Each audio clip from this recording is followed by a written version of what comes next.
جاوریہ سرگودا تحریک منہاج القرآن سرگودا سٹی کے زیر اہتمام یوسی اولڈ سول لائن میں محفل درود پاک حاجی محمد فاروق کے رہائش گاہ پر ہوئی۔ درود پاک کی اس مبارک محفل میں اہل محلہ اور معززین علاقہ نے شرکت کی۔ محفل بابرکت کا آغاز تلاوت کلام پاک سے ہوا۔ شوکت قادری نے آقا مدنی صلی اللہ علیہ وآلہ وسلم کی شان اقدس میں گلہائے عقیدت اور عاشقان رسول صلی اللہ علیہ وآلہ وسلم نے درود پاک کے تحائف پیش کیے۔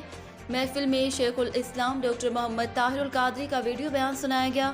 بعد ازاں پرسوز اور رکعت آمیز دعاؤں کی اللہ تعالیٰ حاجی محمد فاروق کی اس روحانی کاوش کو اپنی بارگاہ میں شرف قبولیت عطا فرمائے اور مسلمانان پاکستان کے لیے راہ نجات کا ذریعہ بنائے۔